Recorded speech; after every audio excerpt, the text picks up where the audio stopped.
It's us. We have arrived. We're live on the internet. Welcome back. How are you guys doing? Good. We're on the internet. Yeah. We're on the internet. What We're could be live. better? We're live We're on the getting internet. We're doing it live. We are. F it. Let's do it live. There's just the three of us here. We're all tiny in the middle of space. Firbolg and the turtle and the filly. Yeah. Yeah, that's a good feeling. I'm so excited to have you guys here, the Firbolg and the Turtle. It's been like a couple of weeks. We had to call an audible last week, but it's always like such a treat for me to come back to Dragonfly. I don't think I've been here for about a month. I know. We've missed you, Grace. It's been ages. It's been weird.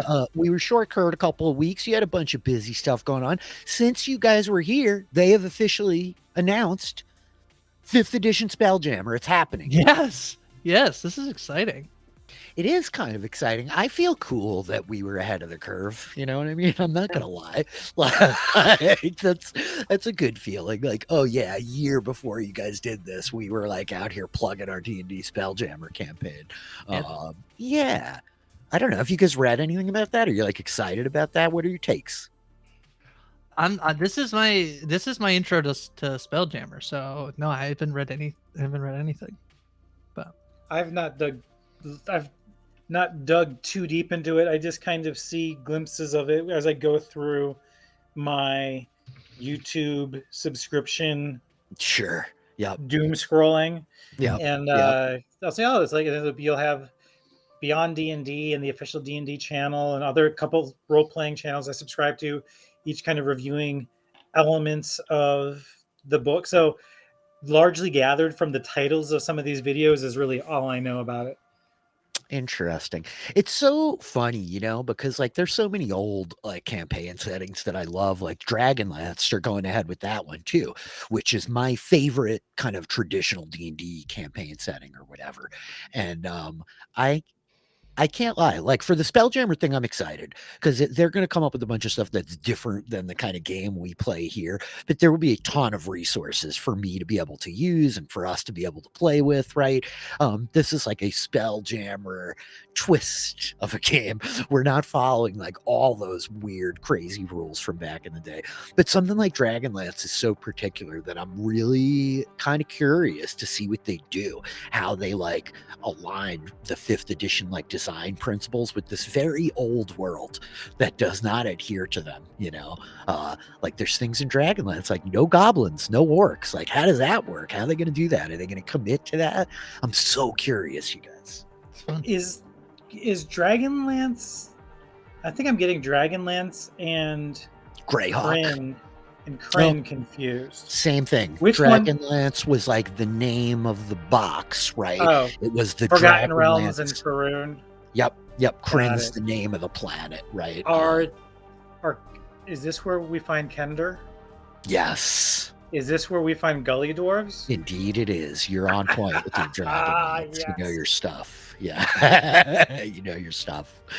I'm really curious. I think it's going to be fun, especially the Spelljammer stuff. I think they're going to do a good job updating weird old ideas, so that should be cool.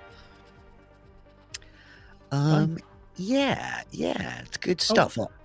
I did actually, I should say, one video I did watch about Spelljammer started to dig into the new races.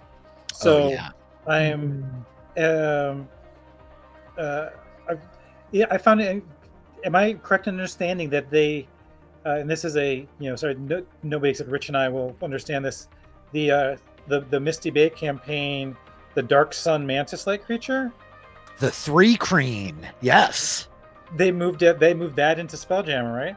They did. The 3-Creen is like a praying mantis player character raised from Dark Sun once upon a time. They were super cool back then because they had 4 arms, which inherently made them awesome. You could wield 2 greatswords, you know what I mean?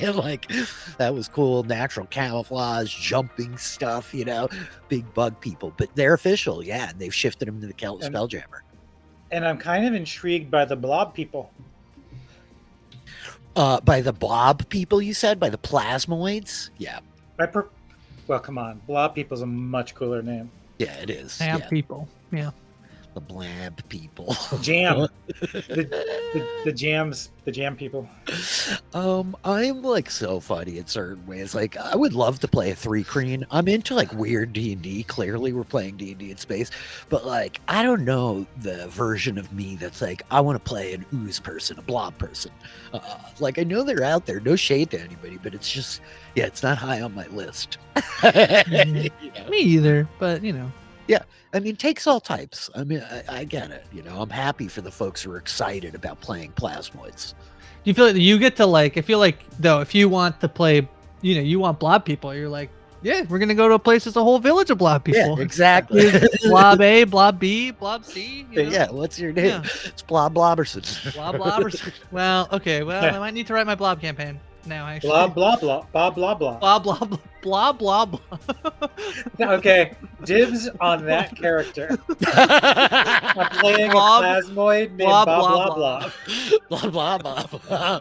That's gonna be the Jake replacement when things go sideways tonight. Oh gosh. And was there a race also? I saw that there was obviously Giff or Giff, depending on how you pronounce it. But was there like a swarm race too? Where it was like a hive mind, but you could separate. Okay. I have not dug deep into the UA on the Spelljammer stuff, to be honest, but yes, there definitely was a swarm race because the swarm race with the Swarmkeeper was a whole thing. And then they had like constructs also. I'm pretty sure they did some type of little like construct race, like the Mecha Gnome or something, an Auto Gnome or something like this, you know, which sounded pretty intriguing.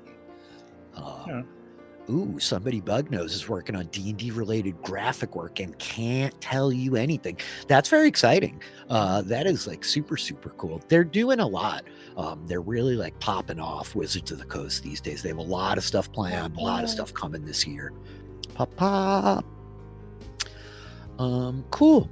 Yeah. Can I ask you a question? We leveled up, right? You did. Yeah. I have a quick. I think I thought I had an understanding of something that I now think, like, as I'm like rereading everything, I'm like, oh, actually, I don't know if this is correct.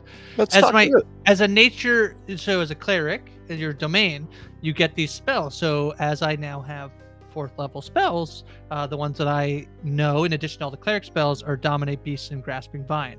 Mm-hmm. I think I assumed that I always had those prepared, but is that correct or incorrect? That's correct. Yes. So they don't count towards, as a 7th level cleric with a +5 in wisdom, I can have 12 spells prepared, other than those ones, and then I have 2 from being a Firbolg. Yep. Okay. Yep. Just wanted. You have your 2 Firbolg spells, which are always good to go, and then any cleric domains, you get domain spells that go up to 5th level spells, and they are always automatically prepared. Like some of the domains give you cool stuff that other clerics can't cast, so that's fun. But a lot of the cleric domain spells are already cleric spells, right? So that's the only real bonus you're getting, is that they're freebies that are just locked and loaded on your list. You know. I don't think any of mine, unless I'm mistaken, I don't think either Dominate Beast or Grasping Vine. They're probably not. You get a bunch of cool druid stuff, probably right? More like rangery stuff, yeah. Mm-hmm. Maybe druid stuff, yeah. Dip into like cool druid stuff, a couple of ranger things, right? But like something like a life cleric or even a healing cleric, like their domain spells are so cleric-y, you know? Right.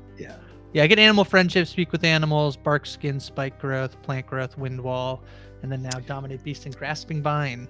That's a druid spell list right there, Grace. That's right. Yep. I know. I wonder why maybe one day I would want to play a druid. It's funny because I have a friend of ours who plays in the PSR game. Actually, he has a druid, and then he plays a nature cleric in another game that I run from. And I'm always like, "Gosh, they're so close!" You know, like I play a very naturey ranger in my like first ever game, my home game. So I have a theme, I think. The PSR, I would like to beat up stuff real good. I feel you. Yeah, very straightforward. Yeah. Cool. So level ups happened. 7th level characters here. Hit points are getting rolled from the pair of you. I think we get dice here on screen. If you want it, shall we? Should we roll the hit points? Should we do the drum roll thing? We shall. Ready? I'm ready when you are. Yeah, I'll take that. Nice. That's a 7 + 3. Not bad at all. For a nice 10 more HP. That's 67. Yes, Reya hulking up. How about my man, Jake Doya? Hit points incoming. There are secrets. I don't actually know what.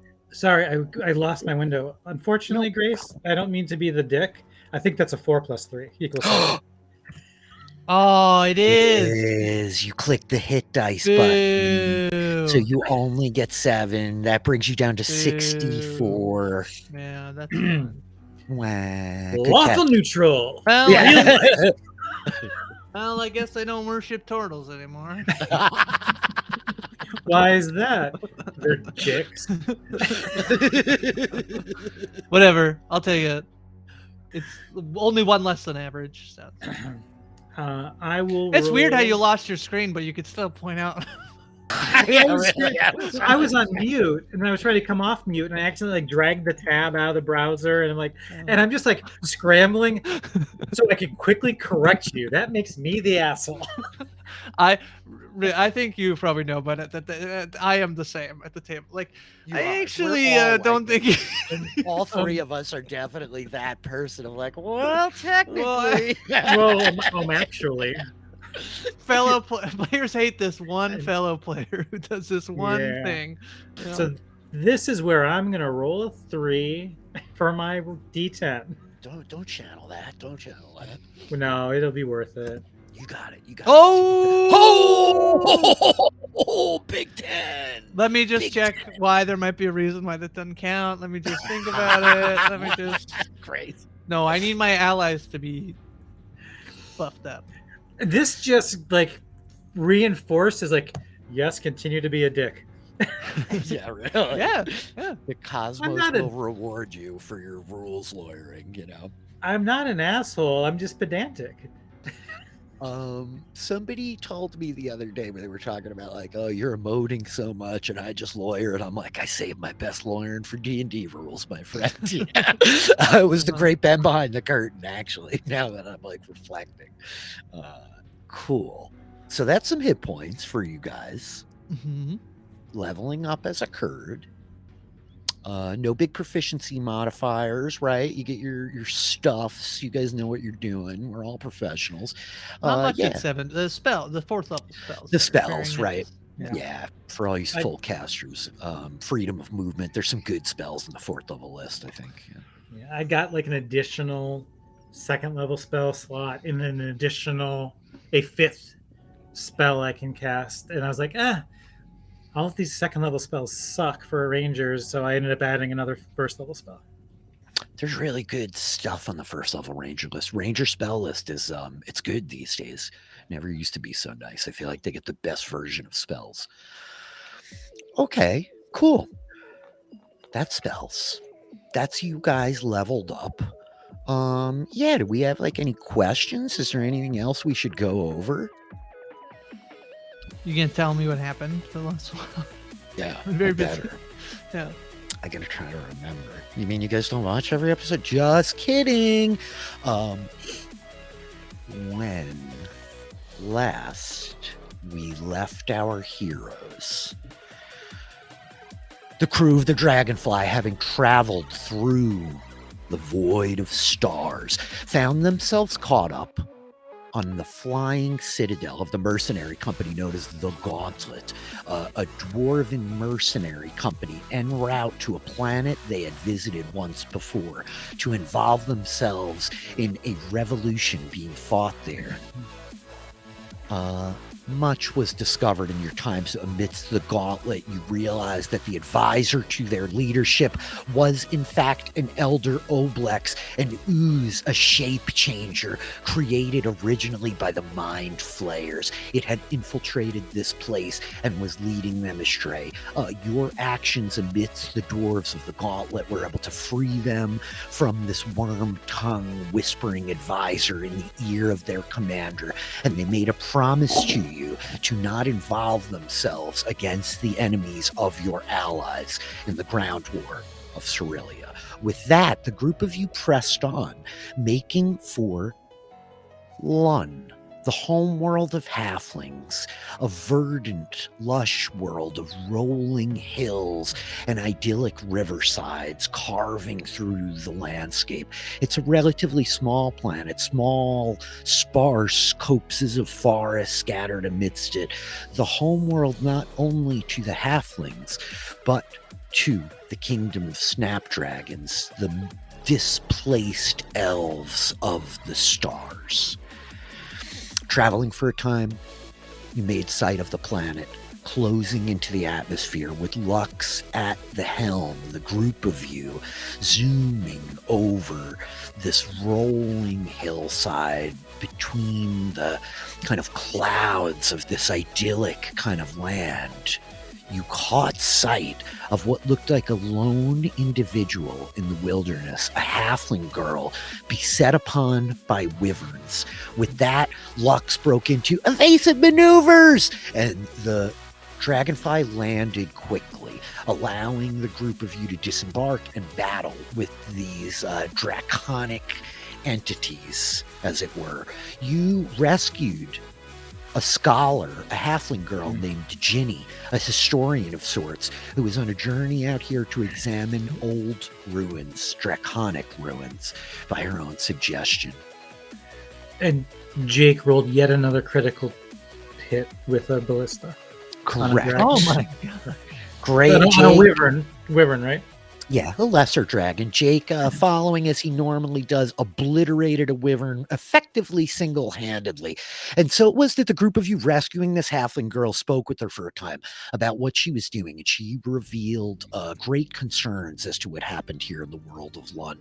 It turns out that the dragons, Copper specifically, have a long affiliation with the people of this homeworld and are deeply involved in its workings, but that she had come after having met with an ancient sage in the capital city, learning that the dragons were no longer hatching, that recent years had seen fewer and fewer of these great creatures born into the world.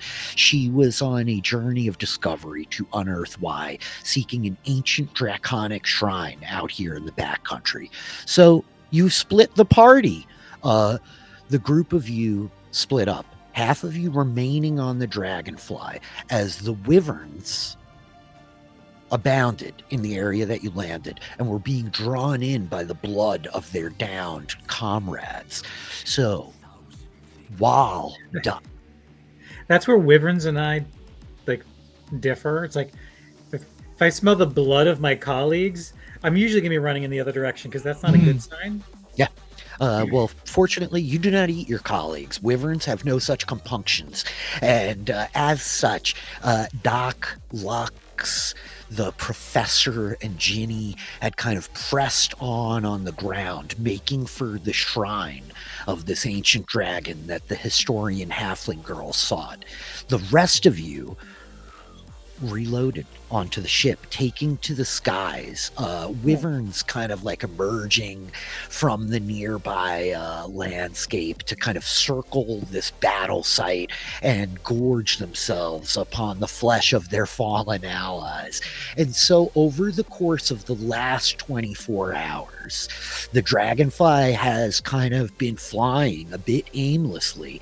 The group of you kind of shifting, taking shifts, switching off at the helm, between you two and Yana, ultimately, while the others were exploring, seeking out this tomb with Ginny. So I think that as the camera opens on us today, that with Yana at the helm, I think that we open on the pair of you. Where might we find you on the ship at this point? Jake's in the cargo hold. Of course he is. Yep. As he would be. And I think that, Reya, we see you, the kind of camera opens as we see Jake in the cargo hold in the back. You're making your way, back there. It's been about 12 hours since you've parted with the rest of the gang. There was, a skirmish with wyverns in the sky not long after you left, the group of you dispatching them easily. Jake's ballista skills coming in handy yet again. Yeah, and I think that as the camera like comes into view, we see the pair of you in the cargo hold. All kinds of stuff arrayed all over the place, well secured nets. Jake's got this place tidied and gussied up quite well. Yeah, where'd you hide the extra cheese, Jake? Where'd you put it? Now there's just us. Well, we don't have extra cheese. We have just enough cheese. You want cheese? Do you want cheese? No, it just seems like we're always running out of cheese, but then there's always more cheese. So I'm just wondering, like, where you the extra cheese, Do you really want to know? Yeah. Yeah. No. Yeah. Yeah. No. Yeah. Yeah. I can tell you.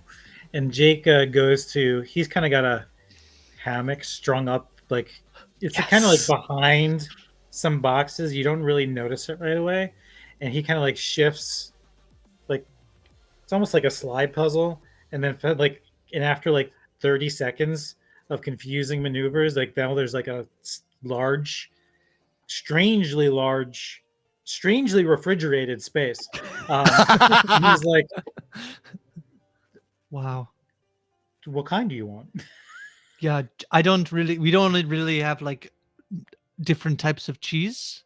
So like I try to pretend like I know the difference between when they're like, oh, this is a balsamic and this is I don't know, I really like the spring meadow Gouda. Yeah, sure. If you like it, I like it. Yeah. He cuts a slice and hands it to Reya. Is there do I notice anything else in the refrigerator? You see precisely what Jake intends you to see. Amazing. So just the cheese section. Just the cheese section. Well, cheese section in the front. This is the cheese fridge. Wow, that's great. This is delicious. This piece, yeah, this is great. I knew you had extra cheese. I won't tell anyone though. Please don't. Yeah. How'd you get so good at hiding things? That's a long story. Your time. Well, it's longer when I tell it. Yeah. But I do like to hang on to this to trade and barter. So that's why I mean it's not necessarily for consumption, but it's more like, trading for people who don't have normal access to this. It becomes more valuable. That makes sense. We should sell it to Firbolg. They barely have any cheese. They only have one type of cheese. That's good. Knowing what different people you engage with have and don't have is key to the business of trade. If you want to maximize your profit. I think as you guys are hanging out here in the back, slicing your cheese, contemplating trade and profit margins. The stuff that everyone came for. Yeah. The real adventure of space. That's right. Profit margin. With floating into the cargo hold comes the orb. The accumulating shadow chronicle designated ask. It is this purple, perfectly spherical orb just levitating about 3 feet above the ground.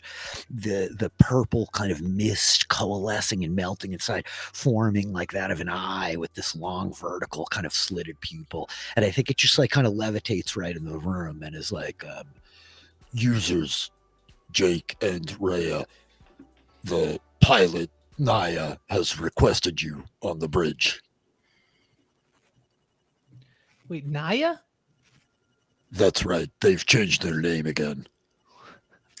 Oh, yeah. That is the thing that happened. This is a very noteworthy point. After the desperate battle on the Gauntlet, Naya in the ultimate climax ended up like almost swallowed. Yana at the time ended up almost swallowed by the massive red jelly-like ooze that was the Oblex. And after that encounter, in the immediate moments while you were still in the gauntlet, you watched them physically shift, change, grow, metamorphosize in front of you, Reya. You saw them like grow taller, a bit stronger, their hair kind of changing a bit. Their voice has changed, their accent has shifted.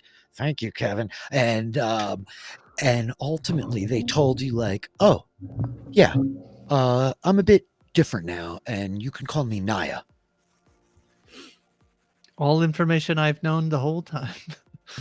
I completely forgot about that as well. As one will. I actually think Reya is incredibly intrigued by the orb. I think more like I think everybody mostly on the ship has been like very skeptical of the orb, but Reya actually is intrigued by its potential unlocking of intelligence abilities. So I think immediately is like, oh yeah, hey, and then immediately like second guesses even remotely being friendly and checks for Jake to see what Jake's reaction to the orb coming in is.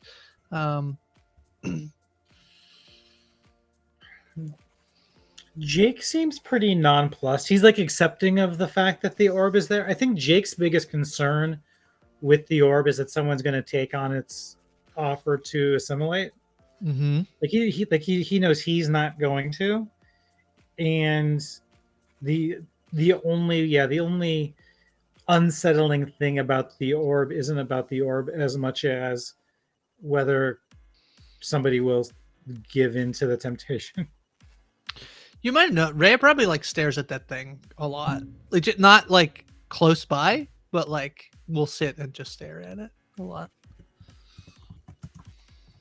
And I think it's just kind of levitating there, like, I understand my presence is sometimes disconcerting.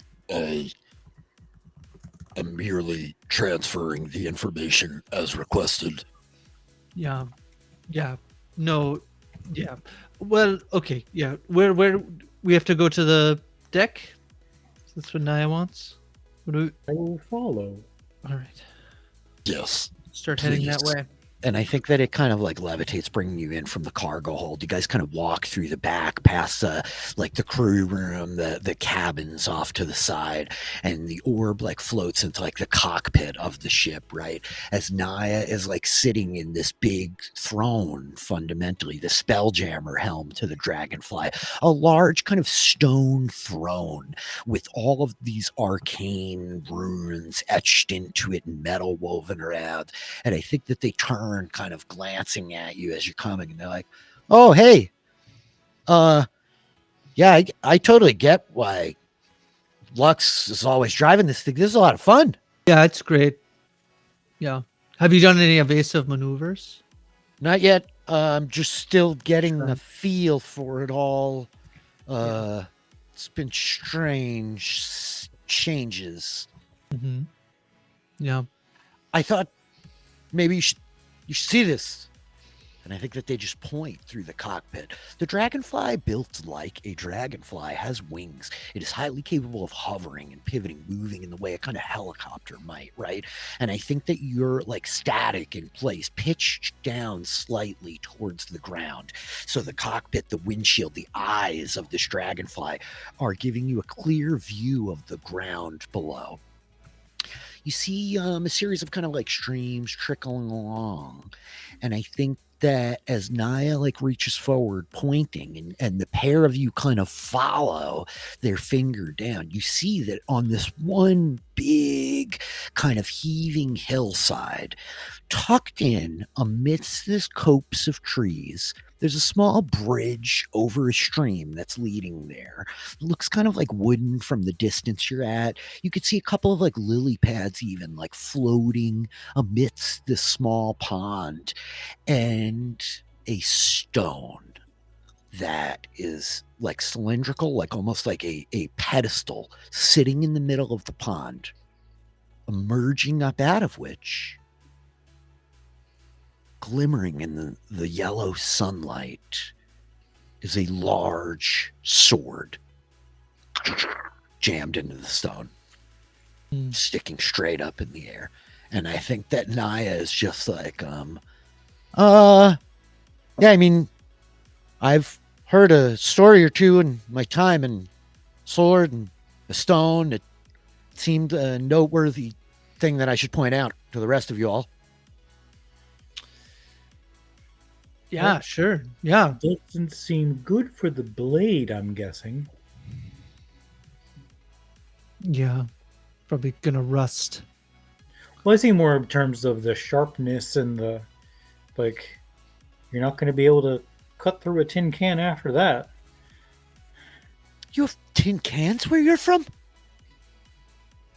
It's incredible. I'm sorry, I meant toucan.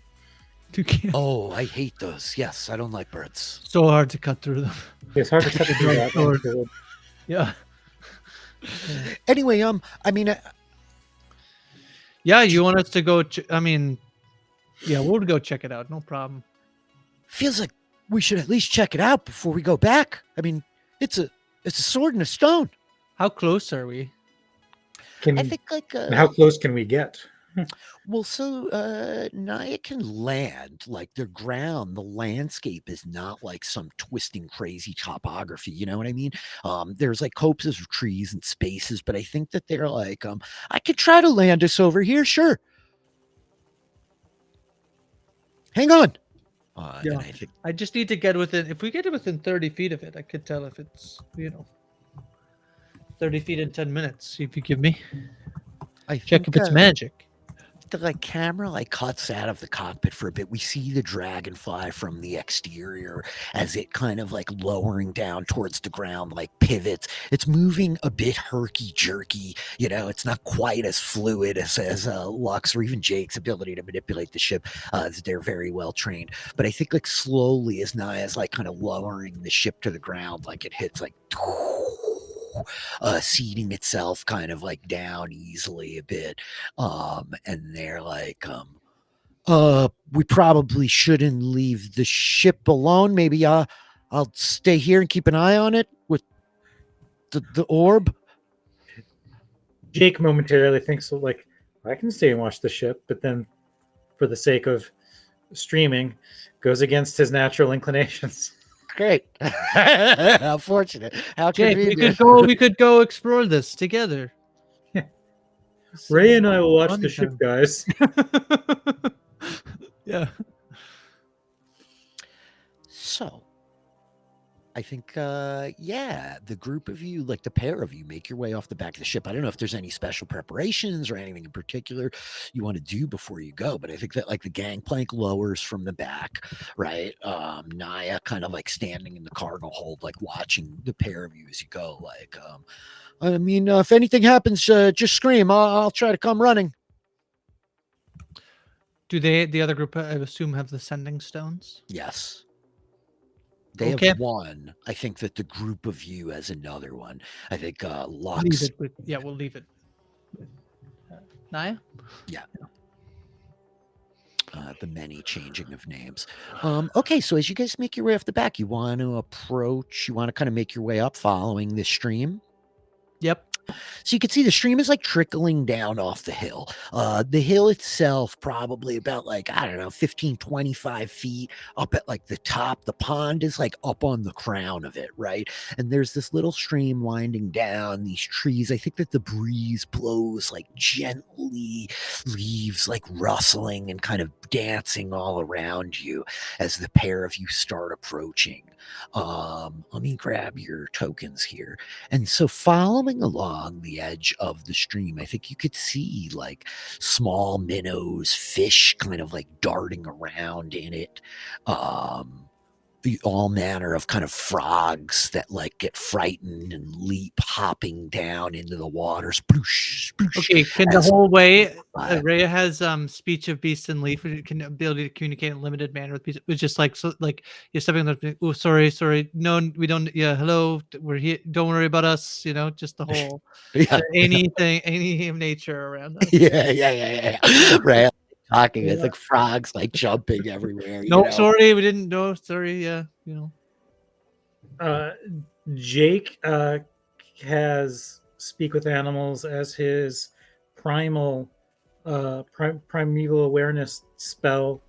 So he will when he hears Reya speaking in an animal-like tongue, he will also cast Speak with Animals. I have speech of beast and leaf, so I also speak with animal. This is very limited capacity. Well, now you're much better, Jake. Yeah, you cast speak with animals. Yes, you can communicate even better. Yeah. So. Oh, well, I just want to be clear that I wasn't casting speak with animals. I have speech of beast and leaf, which is I have the ability to communicate in a limited manner. They can understand the meaning of your words, though you have no special ability to understand them in return. And I have advantage checks on all charisma checks I make to influence them. Okay, so I can understand what you're saying, and I can understand if they respond to you, you won't know.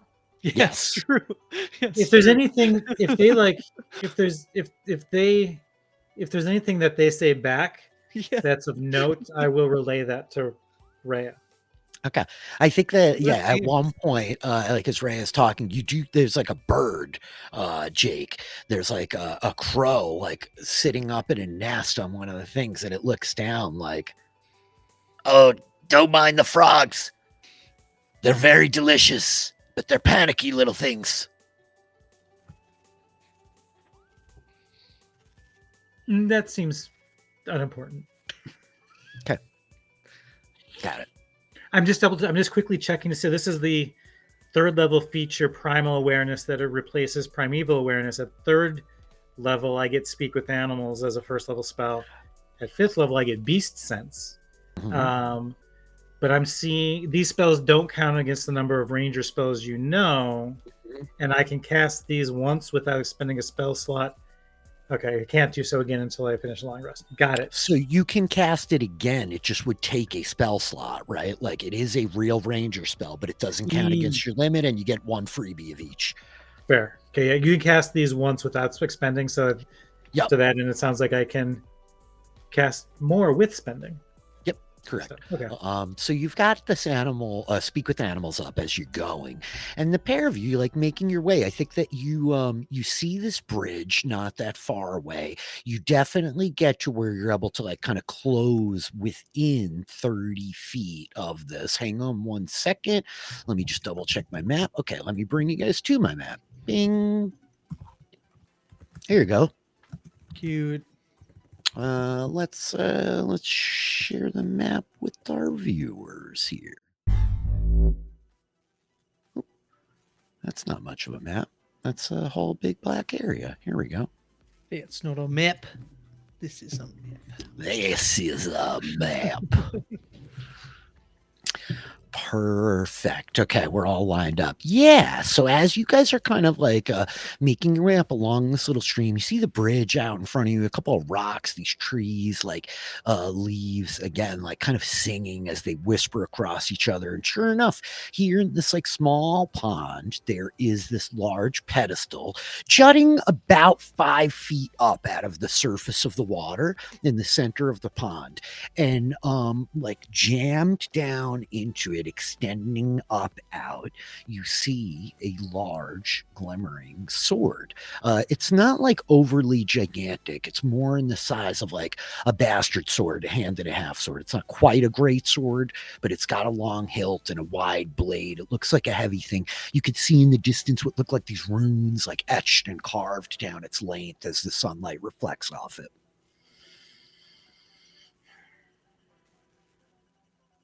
Oh, are you muted, Grace? I think you're muted. Sorry. Reya would sit down and start ritual casting Detect Magic. Okay. I'm trying to think if there's any way that Jake would be able to tell how long it's been here. Like if it, like he's assuming it's magical, so he's not going to go like, oh, it's all rusted. We're going to get are there like Clancy confirmation, you know?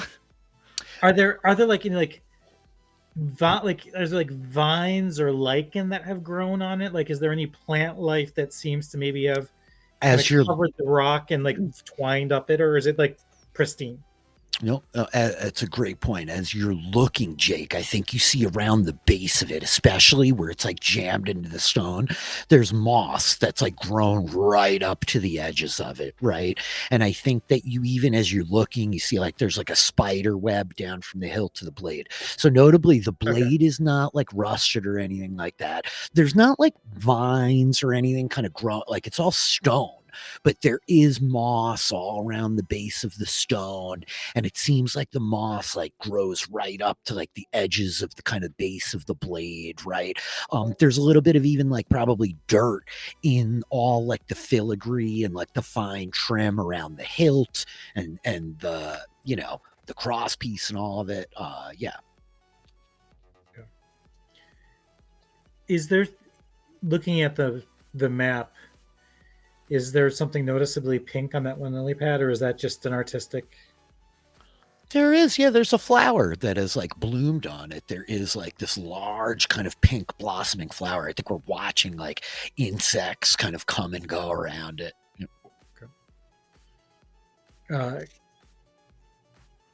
Jake picks up on the fact, I think he recognizes at this point the concept of ritual casting. He's like, I'll wait for Reya to do her thing. Okay.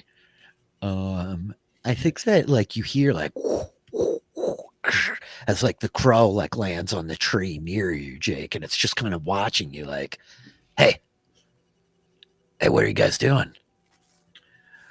I'm checking to see how long my spell lasts and if I still understand you. I think you get 10 minutes. Yeah, it's probably. Yeah. So you still like you're towards the last half of it, right? He's like, He what are you guys doing?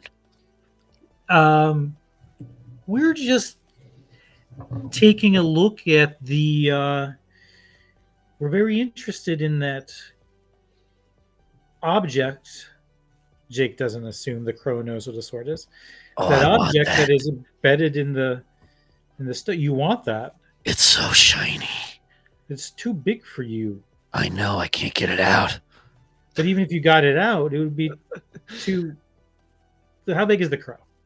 It's just, I mean, it's a crow. Yeah, you know what I mean? It's like a foot and a half tall. Even if it was free, would you be able to pick it up?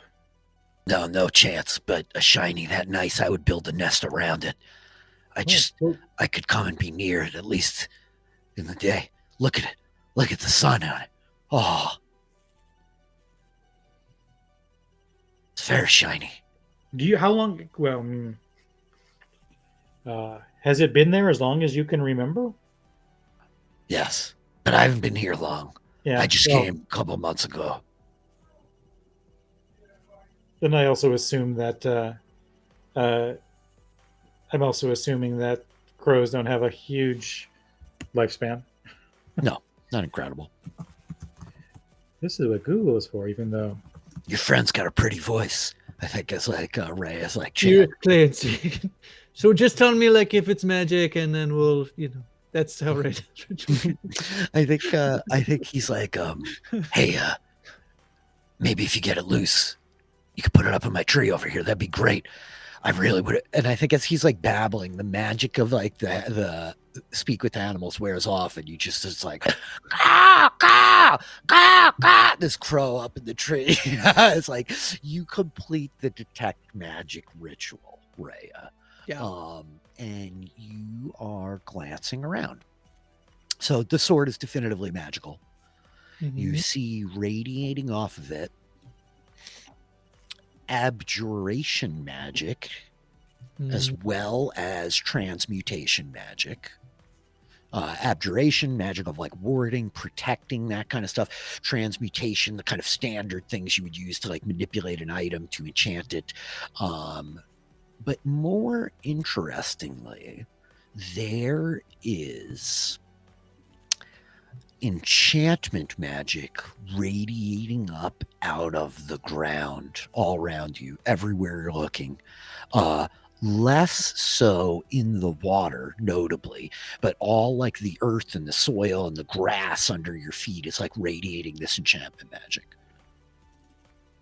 I would start relaying this to Jake. Just all around us, Jake. Enchantment magic, so you said? Yeah? Yes. Yep. Is let me check what Jake even knows about that. About Matt. Jake's not. Yeah, no, Jake's very much not. What does that mean, enchantment magic? Oh, like when things are enchanted, Oh, okay. Influenced, controlled, Okay, is that different than illusion magic? Oh, no, yeah, definitely. Okay. By the way, I think if we do get that sword out, we're going to make that crow very upset. What? Can I look at? I want to look at it. Okay, what is it doing? The crow. The crow? Yeah. The crow is now just like sitting there staring at the two of you. It keeps like tilting its head, and it's like living the left eye to Jake, and then the right eye over to your right eye. Like he's just watching you. He stopped like cawing. I should have seen this coming. It's shiny. He likes shiny. And he wants it to be part of. He's even asked us to if we could climb a tree and place it in his nest. Oh, well, it's like way too big for him. Does he know? Oh, Did you tell him that it's too big? Oh yeah, no. Yeah, I know. Yeah, I tried to tell him that it was too big. He even was thinking he'd build a nest around it. But then also requested that if we retrieved it, that we throw it into his nests. I don't know that we're going to do that. That's where I say we're going to have a disappointed. Yeah. Yeah. Well, so everything around here is enchanted, and then the sword is conjuration and abjuration. Yeah. Like has that magic around it. Abjuration and transmutation, not conjuration. So it's like changed, manipulated, which is pretty traditional for a lot of magical weapons, right? That you've seen, like as you're, looking at your trident, has transmutation magic woven into it, right? Okay, but not abjuration. That's that, no. And that's the protect. Would that defensive? Yeah, defensive warding magic, right? Sometimes traps, notably, like traps, wards, protections, things like this. Okay, so it's definitely protected. So it would be a bad idea to just go over there and try to pull it out. Yeah, but what else are you gonna do? Oh, well, let me check something. Somebody just had an idea. The range 30 feet. I mean, and then you see the bees swarm out of Jake's shell, and they form a hand. Yeah, I mean, they're not all that powerful, but they could at least attempt to tug it out to see if that ends up triggering something. Yeah. And I just said tug it out.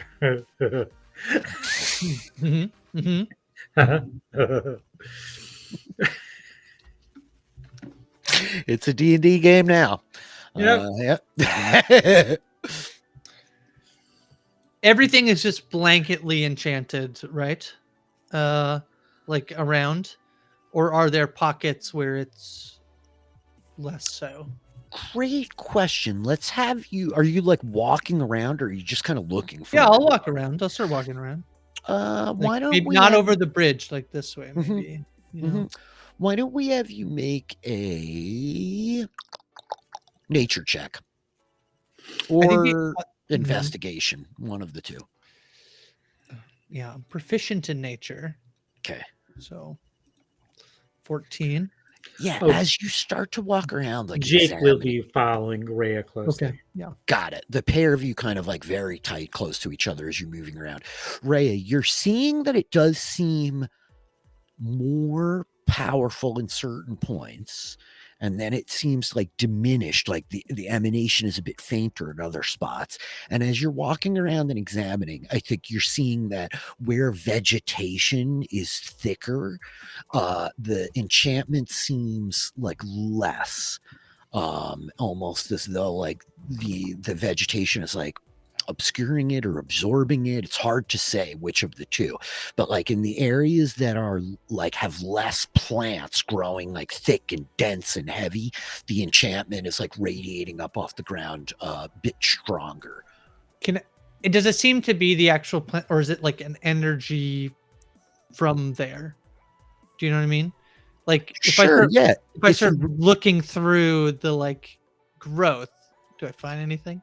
If you like reach down and like pull the plants themselves just apart, as you look to the soil beneath them at the roots, it looks like brighter. And then even to like go better, like if you dig into like the soil a little bit, the it's like radiating up from underneath the soil even almost.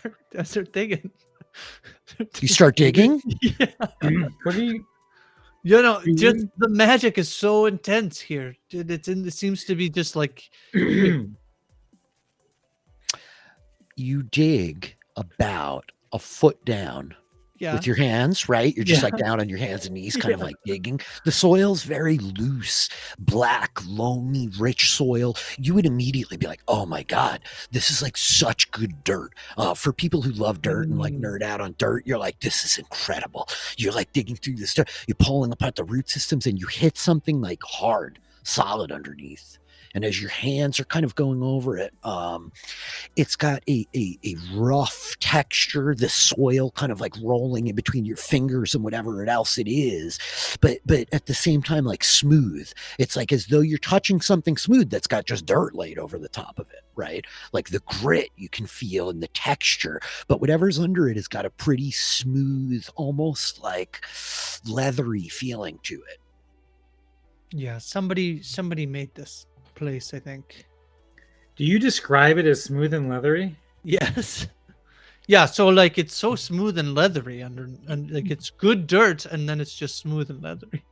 Like hide? Oh, are we on? We've been on a whole person before. Are we just on a? Is this? Make a nature check again with advantage.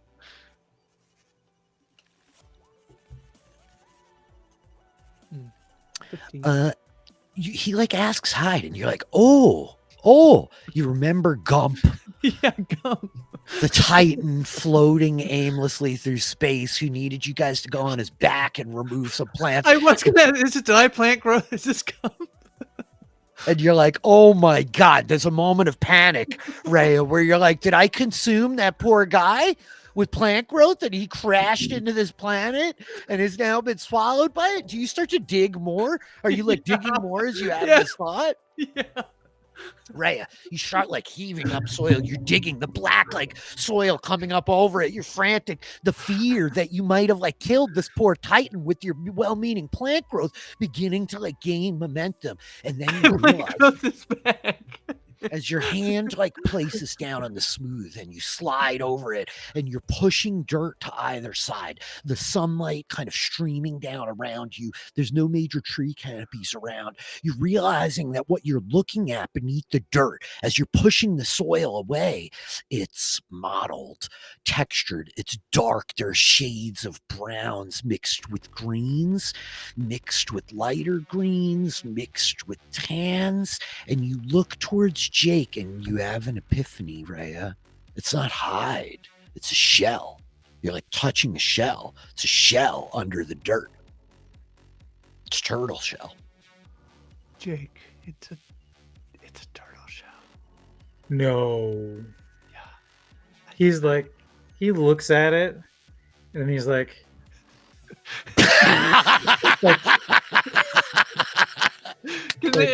Is the image of this Ray's like in a like like it's dug in the dirt and like.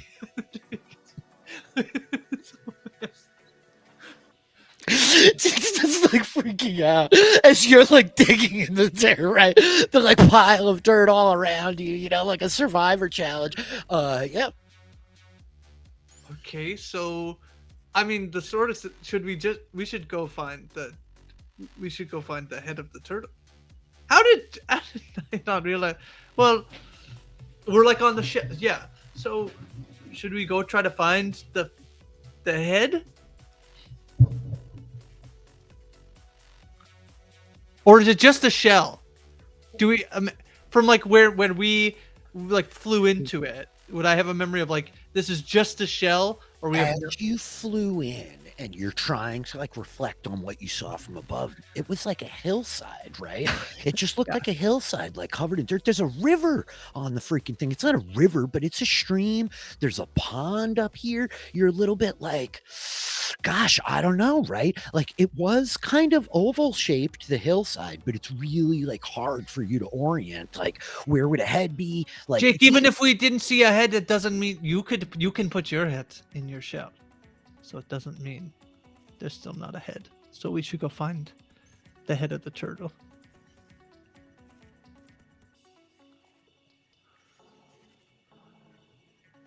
He's thinking. Until I come back here.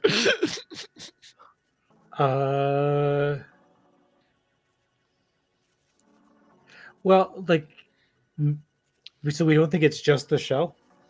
It could be just a shell floating around in space that someone plant growthed.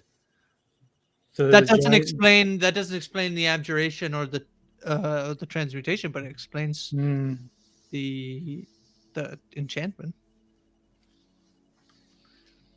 You want to deal with the sword first, and then go see if there's a turtle inside the shell? Potentially. I thought you were going to be way more excited. The last time we saw turtles, you were pretty friggin' excited. But they were smaller than this. Yeah, they were also underwater, so you know. And there may be a giant naked turtle out there somewhere. Oh no! Around. Cut to space, a big naked shell turtle. All the more reason to see if we gotta try and find one. So we should go check in the shell. Yeah. Or we could deal with the sword. It's up, perhaps like see like what we can find. So I am getting a emergency call from one of my parental units. I have to just jump really quick. Okay. Yep. No problem. You take your call. Grace, what do you think? Was that what you expected? No, I was thinking when you were like, yeah, it's all enchanted. And I was like, oh, I did plant growth. I was gonna maybe ask if I could check if I would I recognize it as plant growth. That was good. I think, yeah, as you're like looking around at everything, it's like, gosh, yeah, I mean, like plant growth definitely could have been cast here. Very curious. Yeah, very curious. Interesting.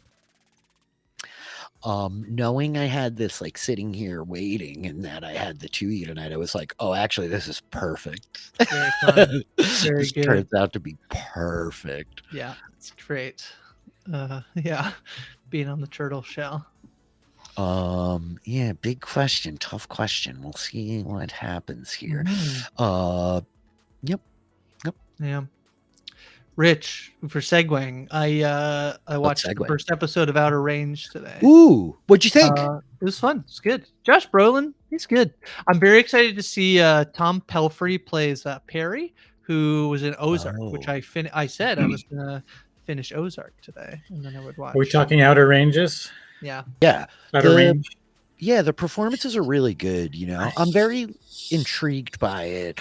Yeah, I have a lot. Gave up after 6 episodes. Oh, I was like, I started watching the 7th episode, and I was like, I'm just not enjoying this. Wow, wild. There's only 2 left. Like I know. That's what's killing me is that I didn't ride it out.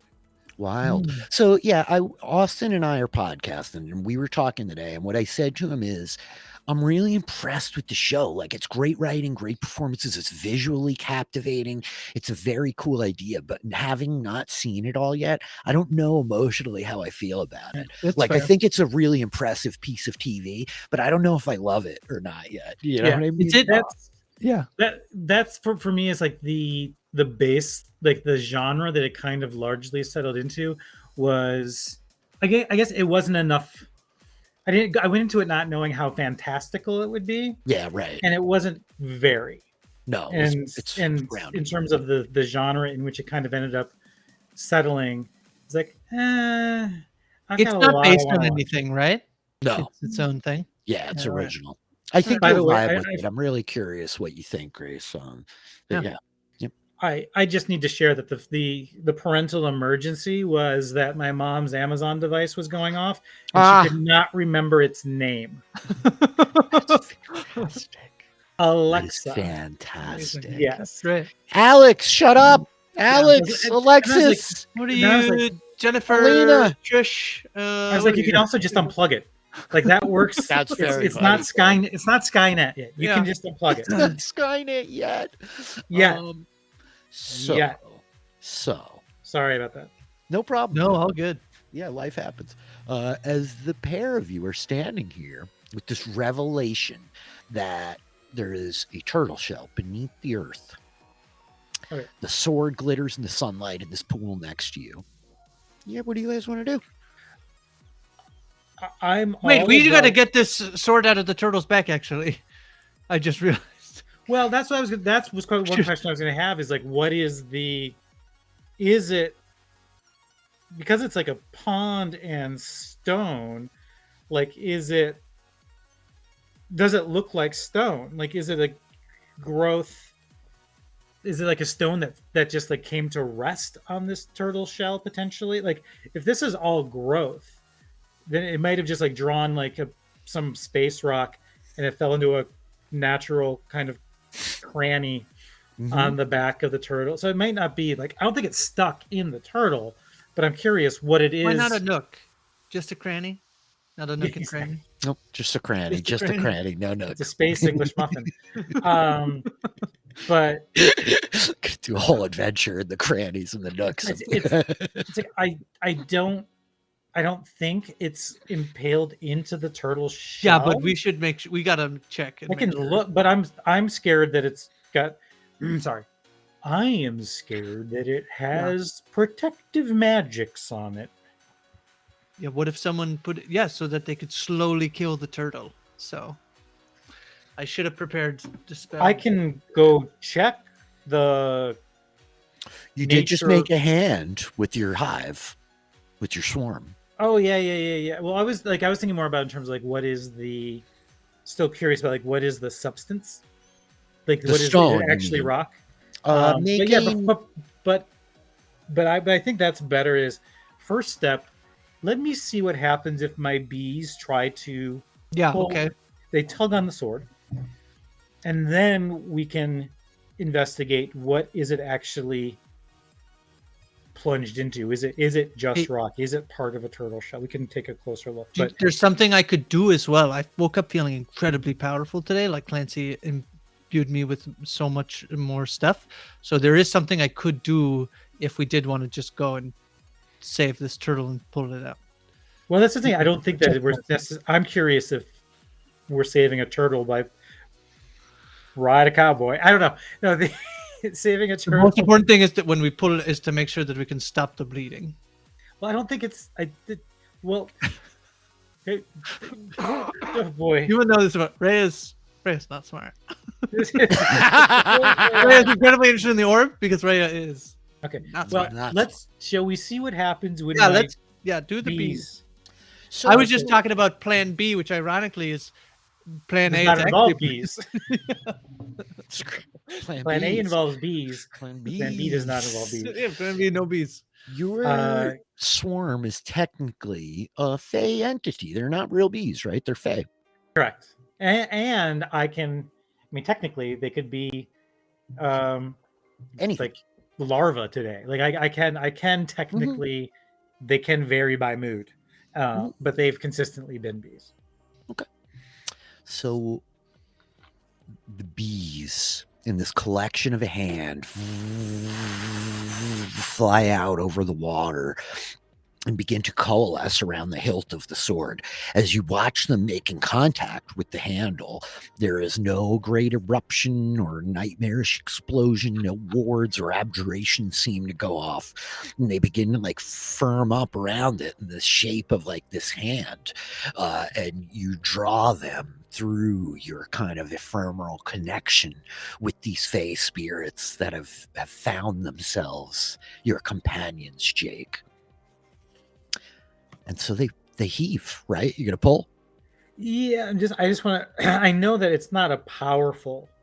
You can lift up to like 5 pounds if it's mage hand, right? Activate, or they can't hand attack, activate magic items, or carry more than 10 pounds. Oh, 10 pounds. Oh, they're twice as powerful as you thought, Rich. Amazing. Little bee muscles. Yeah. Amazing. They heave. And I think a lot of you hear, shing, as suddenly the sword seamlessly rises out of the rock, hovering in the air. The bees. I'll keep an eye on the crow. Yeah. As the crow all of a sudden does like, caw, caw, caw, caw, caw, caw. The crow starts like flying, leaps off the tree as you turn, Reya and Jake. I say, hey, hey, stop. Not yet, I say. It's like flies in a circle, like lands on a branch. Like I'm hoping. Let me toss this out for your consideration, Dungeon Master. Mm-hmm. Is that crows are maybe cautious of bees, and when they see that the sword is surrounded, or at least topped by a big cluster of bees, that might give the crow, pause to. No, they have. Crows do that. They have claws. They're talons. They don't have claws. They have claws. That's right. No claws. Yeah. We're having fun tonight. I think that in this moment, what happens, my friends, is you're like watching, you turn and look back to the crow, you look back at the bees. The crow lands on the branch just above you, kind of like watching the bees with some paws, not claws. The sword hovering in the air for a moment, you see red liquid begin to seep up out of the base of the rock. It's bleeding. Over. The turtle's I'm running to the It's definitely blood, Grace. It's running, 1,000,000% blood. I'm running to the stone. I cast though first Aura of Vitality. It's a new 4th level spell. Wow. Aura of Purity. So it's on myself. Each non-hostile creature in 30-foot radius entering on you. Can't become diseased, has resistance points, and advantage on saving throws against any of the following effects: blinded, charmed, deafened, frightened, paralyzed, poisoned, or stunned. Wow, that's a great spell. So you give yourself this 30-foot radius Aura of Purity, and you just go splashing right down into the lake. And I'm hoping it will be effective on the turtle. As Jake sees Reya start to splash and like running toward the lake, he will say, "Hop on." My back. Yes. Okay. And so the pair of you go together. Well, Jake, does Reya hop on Jake's back? Jake goes to the edge of the lake, the pond, uses a bonus action. The bees swarm around his feet, and he flies to the rock at a movement of 10. What? You do that? That's his new ability. Oh, amazing.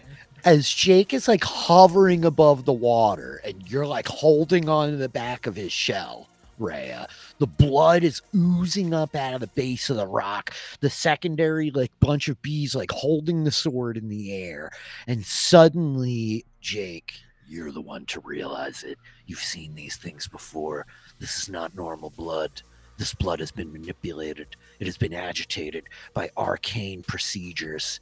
It is an ooze, and it is oozing out of the rock, lurching towards you. And I think it's at this moment, since you are hovering over the pond, you are not displaced, nor need you make dexterity saving throws, as suddenly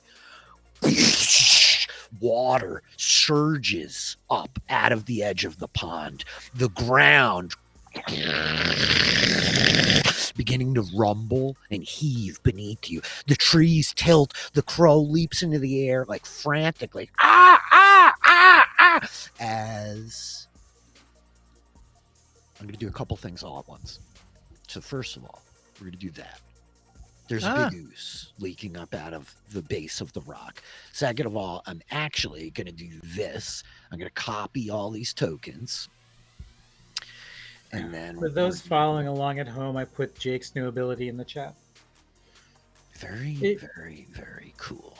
And with that, I'm actually just going to shift you guys over to this map, as I think that the camera begins to pull out, panning higher and higher up, zooming further and further back from the pair of you. The helicopter view from above, as suddenly the whole hillside rips up out of the earth. You hear the sounds, though you cannot see, of what sounds like metal chains jangling and dangling off of the hillside to your right and to your left. The ooze is about to surge and heave at you. You guys are hovering over the top of the pond. You're on the back of Jake. I'm going to say, friends, let's click your tokens and roll initiative right here. Kurt, I think it's delightful. One of my first PSR memories is you and I playing, and I piggybacked Duncan through the maze. Every action I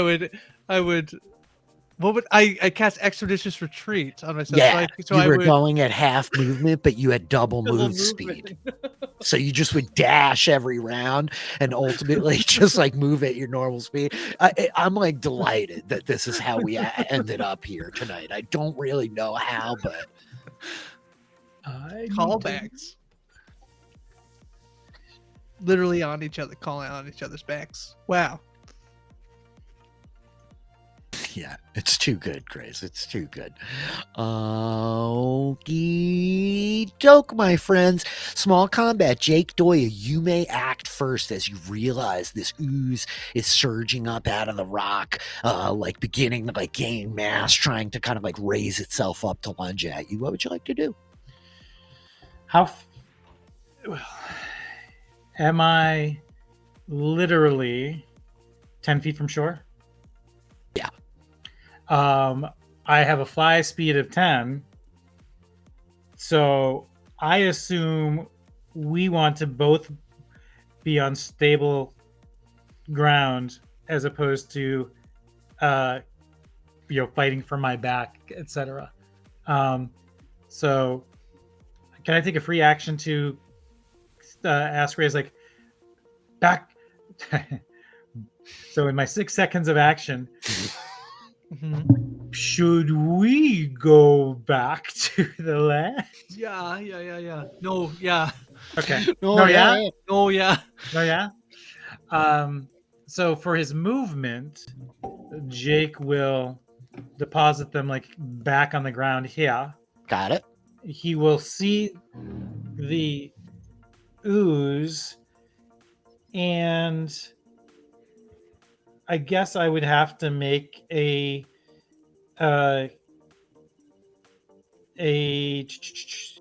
favored enemy ooze. Advantage on wisdom survival checks to track, as well as on intelligence checks to recall information about them. He is going to just like search his dusty memory banks on what he knows about this kind of ooze. Go for it. Make your I guess nature check with so the an intelligence check is what you mean. Oh yeah, sure. Arcane intelligence check. Mm-hmm. Exactly. Intelligence. Come on, advantage. You could do it. 14. 14 is not bad. You know a bit about Lund from what you've heard here, the involvement of dragons. You've heard of like dragon blood having powerful arcane powers, properties. You can't be sure if this is actually dragon blood, if it's turtle blood. By your understanding of that, you expect that it will be immune to like all the standard ooze conditions. Can't be blinded, charmed, deafened, exhausted, prone, grappled. It's an ooze, right? Can't be restrained. You expect that it probably has like blind sense. It has an ability to tell where you guys are, whether you're visible or not. These are all standard oozy things, though, right? I think he's thinking more of the like, what do we need to be afraid of, and what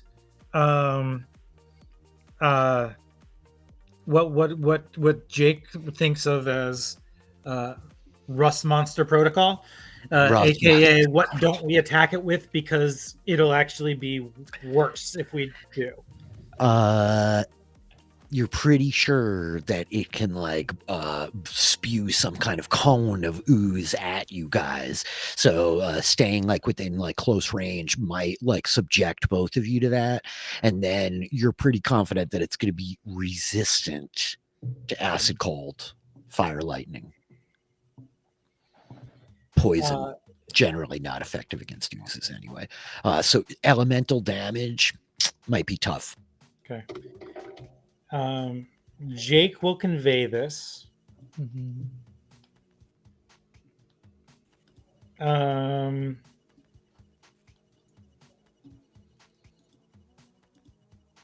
I mean, I guess that's technically my action if I'm like kind of searching my memory banks.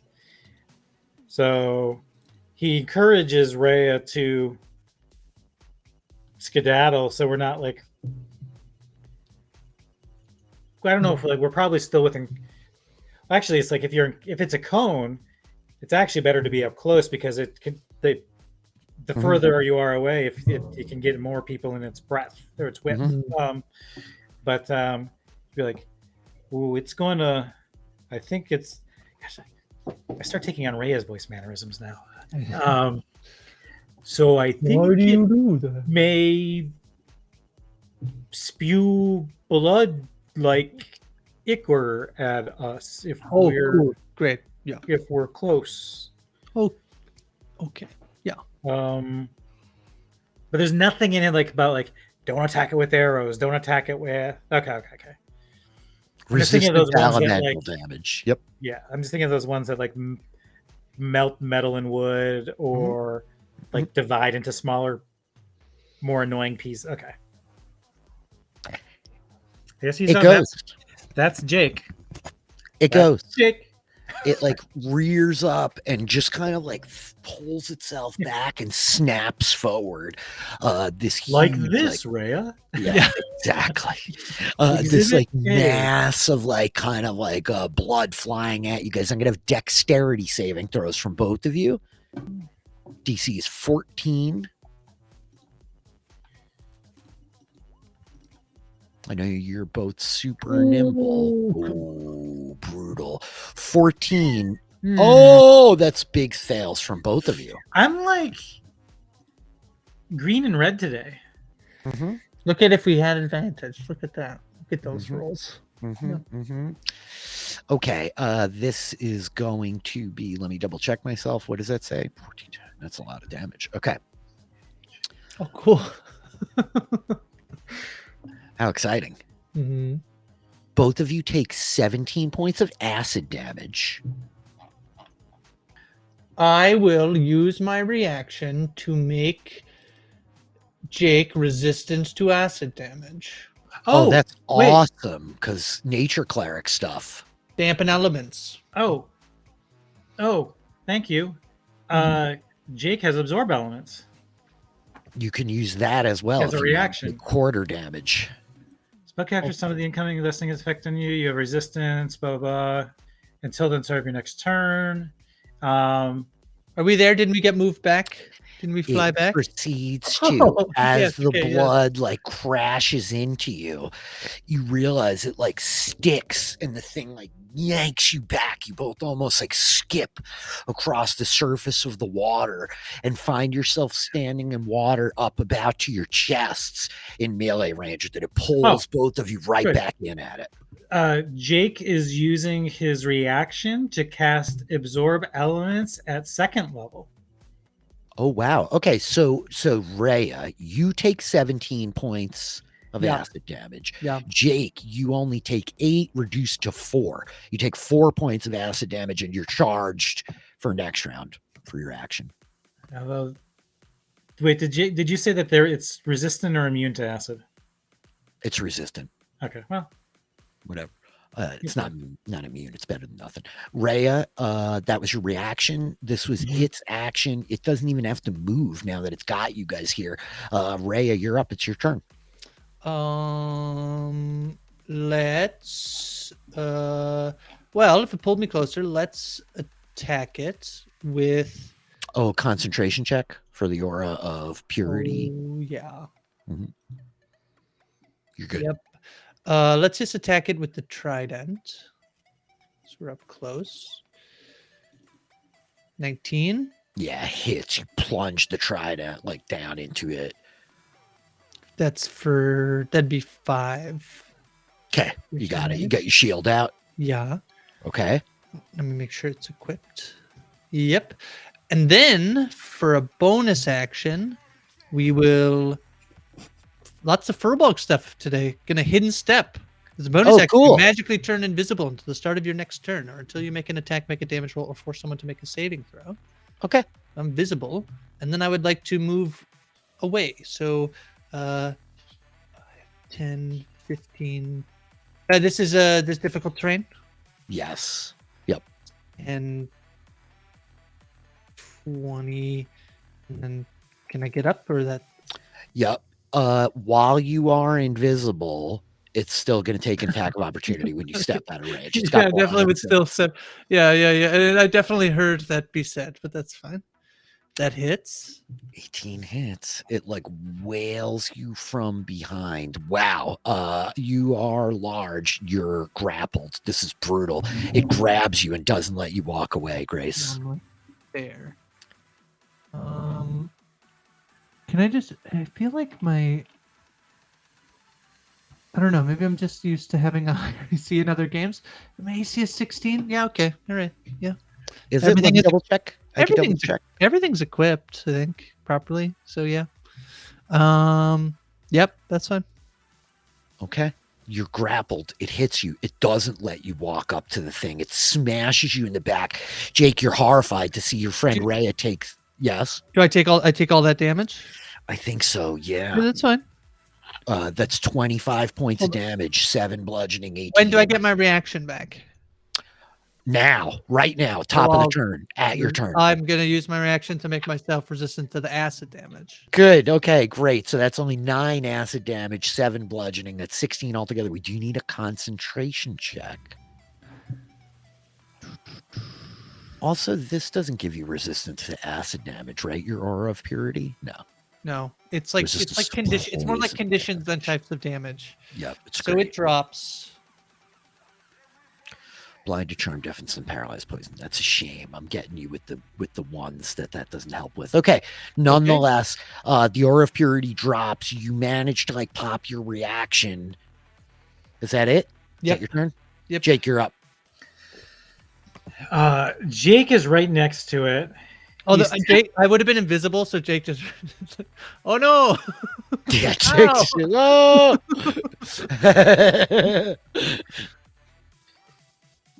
You're invisible.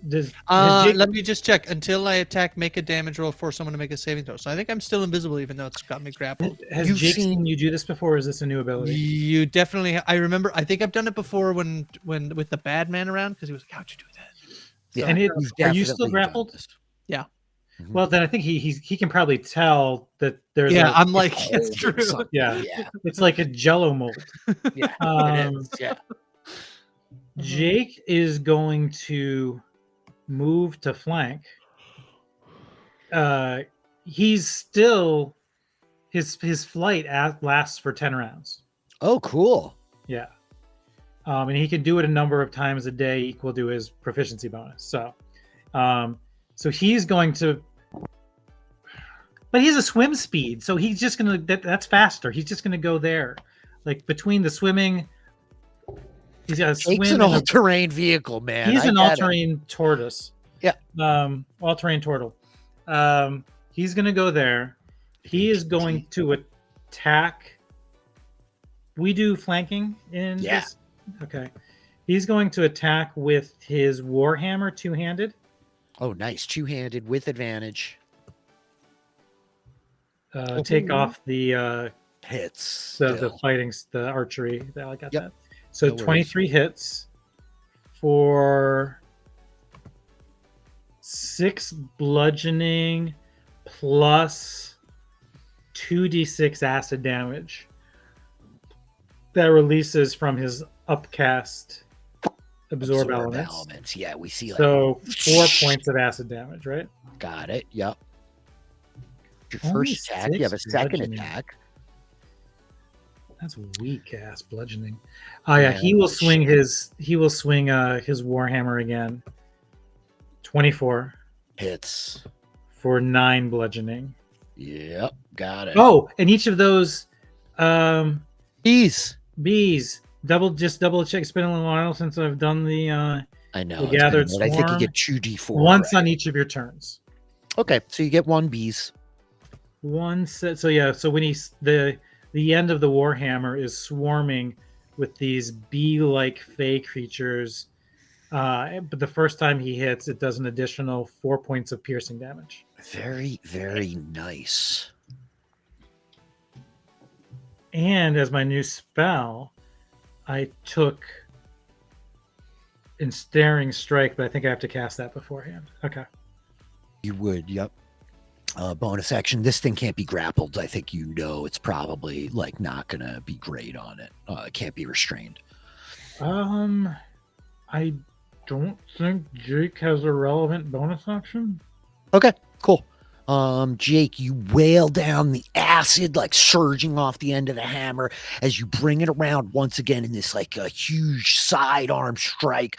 The bees massing around it, kind of ripping through the ooze. The ooze still like wrestling and grappling with Reya. I think it wheels around at you and is going to just try to smash you, Jake. First attack. 16? Miss. Okay, it goes again. It just tries to like hammer you again as it's holding Reya where it is 8. A critical 1. I think that like the bees almost like surge around you, right? Like the force of their kind of little spectral wings almost like pushing it back. It's like this strange like as you like swing the hammer and this like arc driving it back away from you. That's the ooze's action. Reya, you are up. Grab. I know I'm not like I can just attack normally, right? Yeah, Grapple? so you're grappled. You can't move, but you're not I gotta restrained. take acid damage, right? Yes, you do actually. Yes, my bad. 2d6 at the start of your turn. Yeah. 8 points of acid damage. Yes. Oh, let me just. Yeah, that instance of damage. I was just checking the resistance. I don't really. So, can I try and break? Like, is it an action? It's an action to break the grapple. Would be an action to break the grapple. Yep. Okay, I'm gonna try to break the grapple. Go for it. Strength check. You have advantage because you have powerful build. You might not. I might be making that up. I think it's just an athletics check. Yeah, I count as one size larger. That's it. Oof. Double 9s. Do me a favor. Click powerful build in the chat. Let me just read it and double check one thing. Just for carrying capacity. Yeah, because so I can still grapple you here. Okay. That's your action, unfortunately, Reya. You got a bonus action. Well, let's bring out old chompers. Yeah, turtle party. Turtles on turtles. Turtles all the way down. It's turtles all the way down. 21. It's for 6 force damage. Okay, nice. That's it. Can't move. Jake, you're up. You're watching like Reya reappears as she's like pulling, like grasping, trying to like yank this slime off of her. And it's just like pulling, like almost voraciously trying to absorb your Firbolg friend. You're up. I am once again going to attack with the Warhammer. 25. Hits. For 11 bludgeoning, and then for 4 points of piercing damage from the bees that are encircling the head of the Warhammer. I feel like Jake rolls really well. And then Jake attacks again. 13. Thanks, Reya. Misses as the like ooze, enough of it's like pretty damaged. You fought a lot of oozes, Jake. Like this one's pretty banged up, but what's left of it is able to like just mass itself out of the way. Your hammer like smashing into the earth at your feet. That's your attacks. You got a bonus action. Yeah, there's probably something I could do as a bonus action, but I don't know what it would be, so I'm done. No problem. Okay. It goes at this point. It is going to try to double tap you again, Jake. It wants both of you. 12 and 9. Ooze cannot touch Jake. I think like the ooze is like slapping and smashing. You roll your shell, like deflecting most of it. Ooze like splattering off into the air. That's its attack. Reya's up. You take acid damage again. Yes. That's 4 points of acid damage at the top of the round. Take that. Okay, let's inflict wounds at second level. Okay. Reya, you reach forward, praying to Clancy to inflict wounds upon this thing. 22 hits. Go ahead and roll damage. Should have done it at third level. 18 points of necrotic damage. Reya, as you grab a hold of what is left of like the mass of blood of ooze and slime, the necrotic energy of like Clancy just like runs through it almost. You see like these kind of green veins like shoot down into it from the tip of each one of your fingers, and they proceed to like just like course through the whole thing and then begin like expanding, pulsing, and the ooze just starts literally like breaking apart, right? Like so much old jello. It like all like just kind of like disintegrates in these chunks and like like it sloughs off of her. Does and as quickly as this thing attacked, it is destroyed, right? The water of the pond now mingling. Reya, you're like being shaken around. The water is like sloshing out of the sides of the pond as now a lot of you are hearing the pair of you like you hear what sound like chains echoing off of either side of the hill, and it's clear that the whole hillside is kind of heaving and moving. The bee's still like floating in midair, just holding the sword. Oh, never mind. Jake doesn't know there's chains. You can hear what sounds like jangling metal, right? You just until you like move down a little bit. I think you can't quite like see him from up here, right? 17. Yeah, are those chains?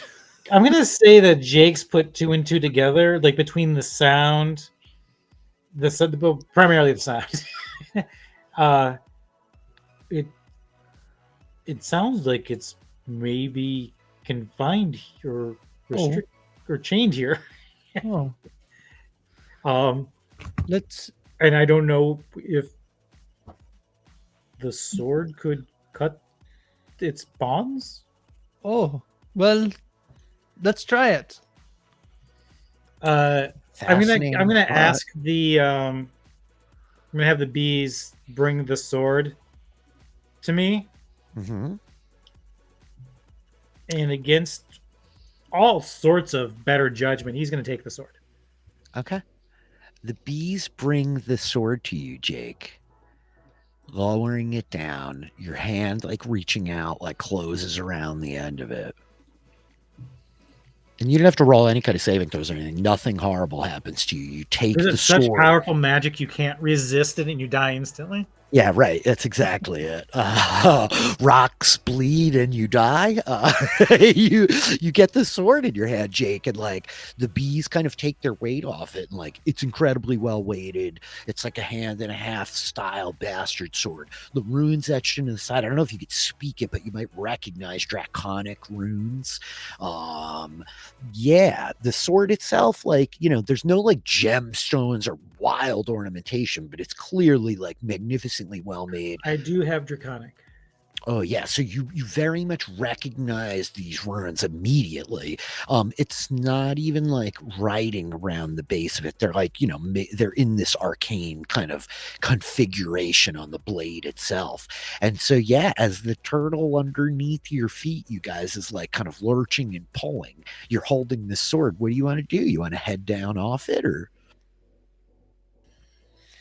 Yeah, let's Or you said you want to try to cut one of the chains? Which one? Is it, well, I guess one question is it cake? No, is it is it fair for me to carry somebody while with my movement speed of 10 while flying? It's okay. Yeah, I'm okay with this. Yeah. It seems to be easy. Like, why don't we just walk? So, but do we? Okay, Reya, do you know what direction to go to help release the? No, absolutely no idea. No idea. Me neither. Yeah. Oh, Rich, I'm sorry. It's no problem. You would hear, like, as you're standing up here amidst the splashing water, I think you can hear which side its head is on, right? As it's now like, these like groans are coming from the north side, right? Yeah. Okay, if its head is there, and looking at the approximate curvature of the terrain, let's head to we're probably closest to its back 2 feet, so maybe let's head like southeast. Sure. As soon as you guys start to like make your way down southeast, these trees kind of like swooshing and like rattling around next to you, you see that the whole hillside is like heaved up out of the ground. You hear the sound of like the water falling off of the edge of the turtle's shell on the side that you're on. And as you're coming down, sure enough, you see its legs extended out where it's like heaved up out of the earth. It's rattling. And there is this chain that is anchored right through its shell. Somebody like fixed a hole, drilled a hole in the side of the shell. It's not through its flesh or anything like that, right? But there is, Jake, in fact, explains that to Reya, though, because I don't think she understands. And yeah, this chain, and you catch another one up to the north. You realize like a pair of them. So as you're walking down towards like where the chain is like fixed into the shell and this leg joint is, what do you want to do? You're gonna just chop it. Well, it's a question of which is going to be. Jake will strike the chain with the sword. And as soon as you do, I think that you see the metal itself like cracks spikes run through it. It is less so that you sever the steel with the blade. I think the pair of you would like recognize, given your wisdoms, that there is like something to the connection. Maybe not. Ray is very wise. As the blade like connects with this thing, the metal itself like degrades and breaks, like grows like brittle and just kind of falls apart, like so much bad welding. I don't know. Very specific analogies. Let's keep breaking the chains. Yeah, but let's proceed towards its head, because I can either speak. I don't know if it's intelligent or just big. I can either speak to it in Aquan or cast Speak with Animals. Yeah, I could do the same. Yeah. So let's let it know what we're doing. So let's proceed to the upper right, the right front. Yeah. Yeah. You're staying up above on the shell, though? Is that the idea? Like you don't come off and walk around. Okay, so as you're approaching the front right, I think in a total mirror of what we saw earlier, you just see like this gigantic head wheel around and look to the right and look to the left, and like this big eye, this big kind of yellow greenish eye closes on you. Like Jake will yell, do you understand the words that are coming out of my mouth? Yes. We are... Whoa, that's even slower than me. We are freeing you, so please stay still. Well, all right. Like, we're just assuming it's a captive because they're chains, whereas like the only thing keeping him like safely on this planet are these. As soon as you cut the chains, you two are gonna float away like the end of Up. Are you sure you don't want to get off? Are you sure you're gonna keep staying on the back of the turtle? Okay, that's how Jake and Ray so it like lowers itself. It does stop thrashing. It lowers itself and it tilts its head. It's still kind of watching you, but ultimately you guys are gonna walk around and cut the chains. Yeah. Yep. And so each one after the other. I think the crow is following you, flitting from tree to tree, like just an eye on you as you go. And each time, like, ping, this ring echoes out as Jake brings the blade down on like the anchor. The metal grows brittle, collapses off the shell.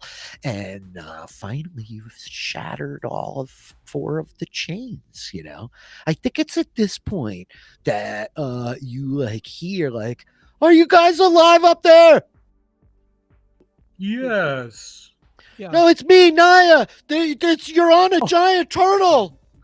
Yeah, we're all We are pretty freeing friggin' jazzed about it. We gotta say.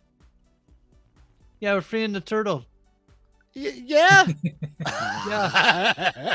At this point, the turtle is like free, and it like you hear this voice from the front, like, I must thank you for that. Is he speaking in Aquan? Yeah. Okay. Yeah. You're totally welcome. Yeah. Yeah. Who are you? That's Jake. I'm Reya. Who are you? What's your name? Tell me your name, please. I am Koro-chan. Koro-chan. Yeah, that's awesome. What happened? What do you do? How'd you get here? Oh yeah, like I was tricked and deceived. We must alert the dragons. There is an evil worm on run.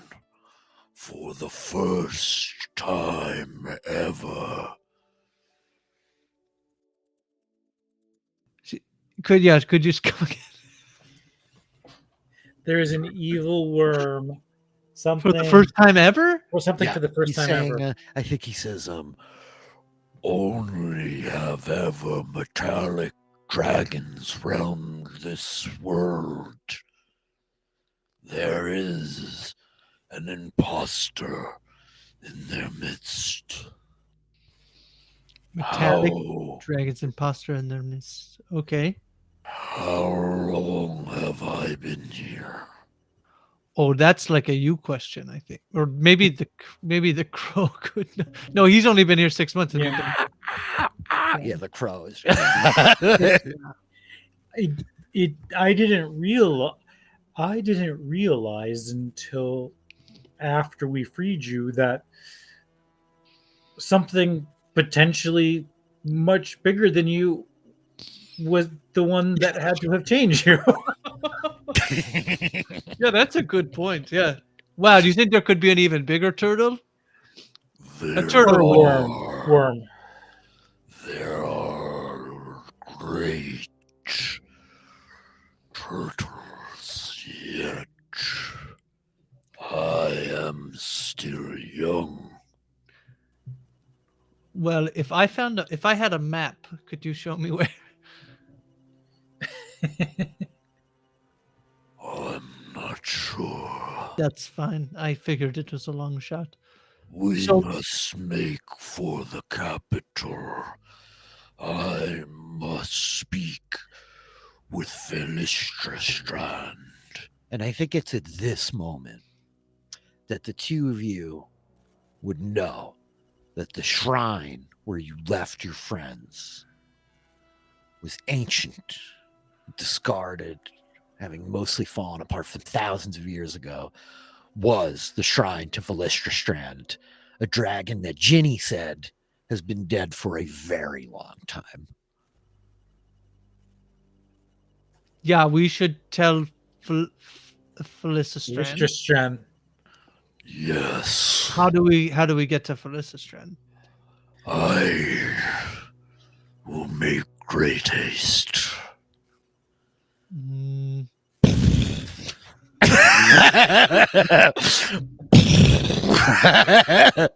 Well, and he starts to like walk, and I was like, just forward, just move forward. Are you guys leaving with the giant turtle then, or?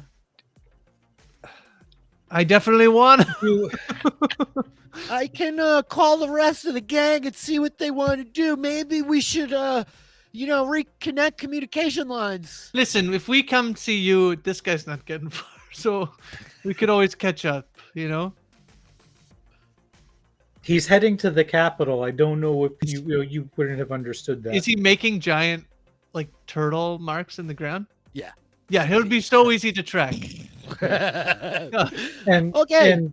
That's a really good idea. I don't know why I'm yelling so much. I think it's just a captain thing. But I'll go ahead and touch with I'll find the others. We'll double back. Yeah. Here, maybe you should take the sending stone, or I should keep it because I have the ship. Do you want to take the sending stone? Sure. Oh, we're easy to try. I thought we were going to go to the ship and then we'd come back. We'd talk with them and then come track the turtle. What do you think, Jake? I'm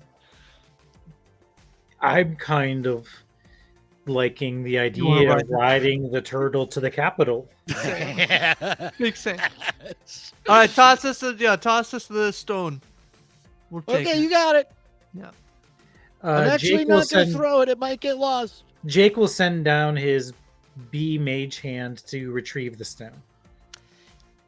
It's a very awkward moment as the bees come flying up and out comes the orb, Ask, which can manipulate things with its own mage hand. And so the sending stone is like floating next to it because Naya's like still back at the ship. And it's this moment where like the orb and the bees are kind of looking at each other and like the sending stone floats from the orb and the bees kind of grab it and bring it back to you.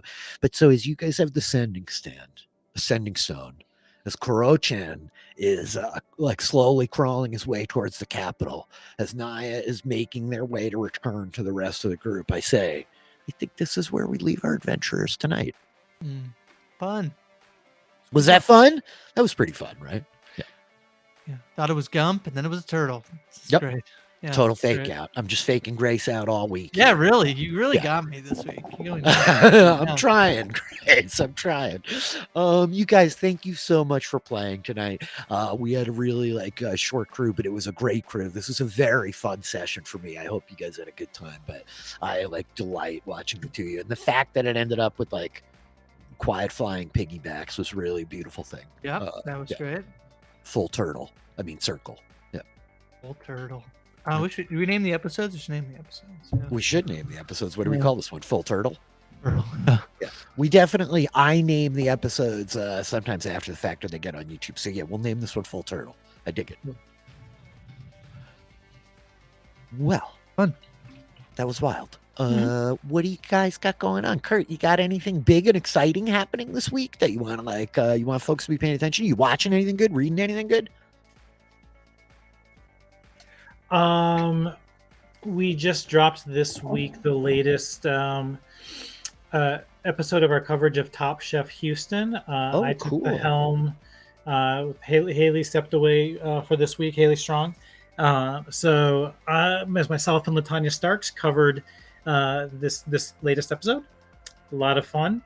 They it was Top Chef in space because nice. they had a NASA themed challenge where they had to, for the elimination challenge, develop a dish where the winning dish would be basically inspiration for a dish that would go up with the NASA astronauts. And so they had to play by rules of no loose crumbs, no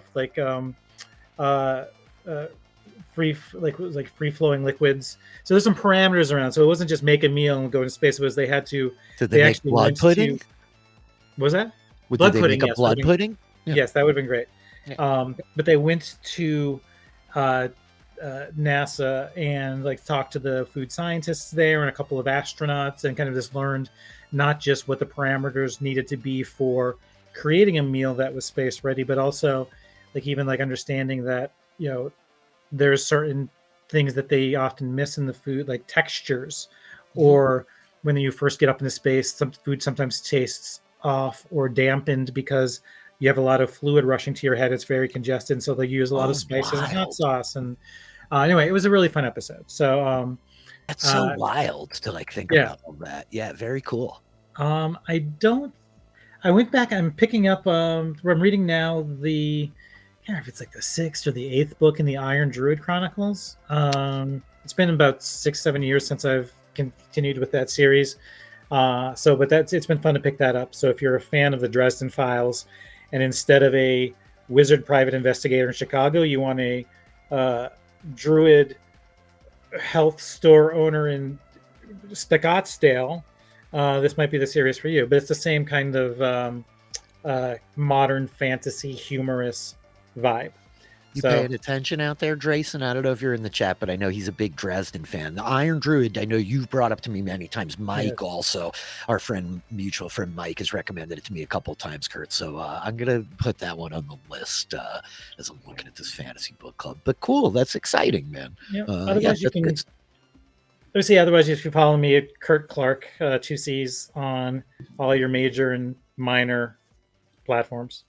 Yes, you guys should do that. Catch Kurt's Top Chef podcast as they're coming. He's always got good pictures of food too, nonetheless. See that? Grace, you're very busy. We had a really fun time playing Star Wars this week, but what else are you doing in the world? Oh, over on Poster Recaps, we just wrapped up our coverage of Winning Time, the Los Angeles Lakers show on HBO. So it was Jason Reed and I wrapping up in the middle of the wilds with Ariel and Jess Sterling. We did Russian Doll. I did Heartstopper with Matt Scott. So I think the final episode podcast should drop this week. And then movies with Ariel as well. And I feel like I'm missing something on PSR, but that's okay. Over on Rob is a Podcast, I do sports coverage with the Offspeed podcast. So I have many things that I watch and talk about. And I feel like there has to be something for everybody that I do. So just follow me on Twitter at Hi from Grace. And I'm sure I've hit something that you're interested in. So yeah, she definitely has. Grace is like keeping busy. She's podcasting about a lot of stuff. She's definitely talking about something that you want to hear her talking about, believe me. Yeah, we had a really good time. We got together on Sunday night and I took out the Fantasy Flight Star Wars games, which have been like burning my hole in my pocket for a couple of years. I've been dying to run them, especially since the end of Mandalorian season 2. I'm like, I want to play Star Wars role-playing games, so we had a really good time. Grace, myself, Mike Bloom, Josh Wigler, a great Brendan Fitzpatrick. We went on a little galaxy adventure, an adventure in a galaxy far, far away. It was really good. The podcast of that will be released later this week over at Post Show Recaps. The VOD is here. It'll be up over on my YouTube as of right now, I think. And so, yes. What else? On Friday, we will be back. We have another episode of Humble Yore, episode 5 of Humble Yore. Grace will be back with the great Melissa Woodward, Austin Smith, Aston Smith, our friend Aiden. We're playing Dungeons and Dragons, and there are a bunch of cute little forest animals. Watch Grace play a raccoon. That's going to be a good time. I'm getting ready to do some podcasting with the Tanya Starks myself over at Post Show Recaps. We're just ramping up the Obi-Wan machine, getting prepped for the end of the month here. It's going to be very fun. A lot of Star Wars in the future. That's just about it. I've started a playthrough of Knights of the Old Republic to note the last Star Wars thing. I got on last night. I fired up a new game. I made a character. Basically, Knights of the Old Republic is a beloved video game. It's built on the rules of 3rd edition Dungeons and Dragons, Grace. And I don't know how, I forgot that. And as soon as we started playing, I was like, oh, yeah, that's part of why I love this game so much. What do you got, Kurt? Yep. Also, just a quick note to people. If you like fantasy games, and I know there's a cross section of reality TV people who watch the stream. The Quest returns tomorrow. What? Yep, on Disney Plus. The Quest, which I podcasted about. God, what is it now? 6-7 years? I don't even remember. It's returning to Disney Plus tomorrow instead of a bunch of adult paladins. I still don't know why they formed an adventuring party of 12 paladins, but Shondo effing Blades. Yes. Yeah, Shondo Blades. It's actually with young kids with this newest iteration. I'm trying to get something going with a certain. I'm trying to get something going. I'll just leave it at that. I haven't had commitments fully from a great power yes. So got a light commitment a couple weeks ago. We'll see if it ends up happening. But yes, the Quest, it's a fantasy immersive reality TV competition show on Disney Plus, and it starts tomorrow, I believe. I would gladly listen to you talk about the Quest or talk to you about the Quest for hours endlessly. So yeah, keep your eyes out for that. That's going to be a very fun show when it returns. That's it. That's Dragonfly, episode 8, season 2. I think it was episode 8. Yeah, that sounds about right. This was very fun, you guys. We will return. We should be back next week. Might be some scheduling maneuvers coming in the near future. Keep an eye on my Twitter for that. That's really all, though. Otherwise, I guess this is the part where we say, okay, bye. Bye.